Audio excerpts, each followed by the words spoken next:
So, CrowdStrike, you probably heard of it if it hasn't affected you directly. If you've been traveling in any major city in the world in the last couple of days, if you've had to book an appointment with a doctor on the NHS and other parts of the world, etc., you would have realized there was been some kind of disturbance. I actually didn't notice said disturbance because I live most of my life actually offline. So even though ironically I work online, I live life usually offline. So a lot of the things that I need don't actually depend on the internet per se. So basically what's happened is a piece of security kit that runs on Windows platforms. Even till now, obviously Windows is the most used operating system around the world, caused a blue screen of death to happen on many computers. And this is the thing, the whole Windows operating itself doesn't have to break, just something has to break that causes it to go into the blue screen of death. And the problem was that they couldn't just restart the machines, they had to do a safe mode restart several times for some people before it came back. And this caused a lot of disruption around the world, right?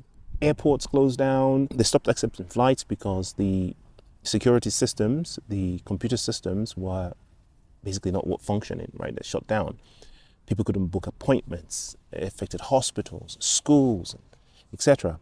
The thing is, I actually, maybe in hindsight, noticed being affected by it because I have a pay-as-you-go card that I went to recharge, and I was told that the system wasn't working. I just put that down to a localized outage. But now in hindsight, it's very likely that it was affected by the global IT outage. Now, how does that relate to blockchain? Well, none of the blockchains that I use even bat an eyelid, right?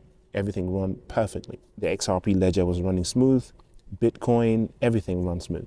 Now, there's no doubt that a lot of these mining machines use Windows, probably a lot of them use Unix, Linux, and other operating systems. But the point is that we don't have usually a single point of failure with blockchain. We have this, especially if it's decentralized, right? We have alternatives. If one system goes down, another system is there.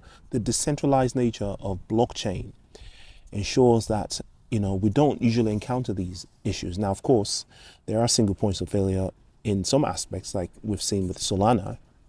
But with XRP Ledger, we don't have this problem.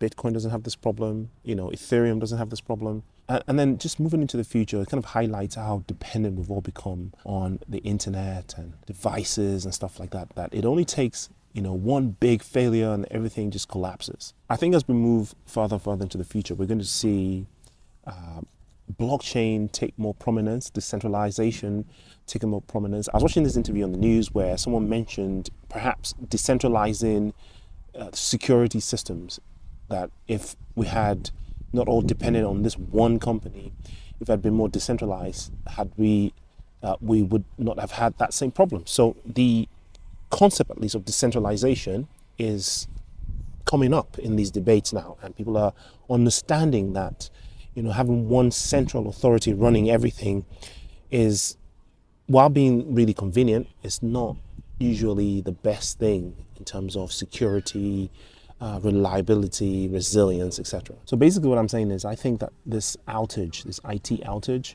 is actually bullish for blockchain technologies and by association cryptocurrencies. Yeah.